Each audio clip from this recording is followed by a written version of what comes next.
Hello everyone, వినాయకుడికి ఎంతో ఇష్టమైన పనసబుట్ట కుడుములను నేను ఈ వీడియోలో చూపించబోతున్నాను.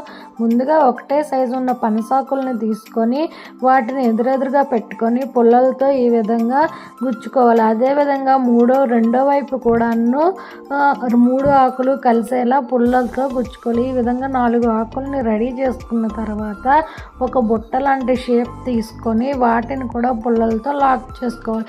ఇలా లాక్ చేసుకుంటే పనస బుట్ట అనేది రెడీ అయిపోతుంది. మనం ముందుగా రెడీ చేసి పెట్టుకున్న ఇడ్లీ బ్యాటర్ని ఈ బుట్టల్లో వేసుకొని ఈ ఇడ్లీ పాత్రలో పెట్టి ఉడికించుకుంటే పనస బుట్ట కుడుములు అనేవి రెడీ అయిపోతున్నాయి. ఈ విఘ్నేశ్వరుడికి అయితే చాలా ఇష్టం అండి ఈ కుడుములు. మీరు కూడా ట్రై చేయండి, విఘ్నేశ్వరుడికి నైవేద్యంగా పెట్టండి. ఇడ్లీ బ్యాటర్ని కూడా ఎలా ప్రిపేర్ చేసుకోవాలో నా యూట్యూబ్ ఛానల్లో అప్లోడ్ చేశాను, తప్పకుండా చూడండి. ఎంత బాగా వచ్చాయో చూసారుగా ఈ కుడుములు.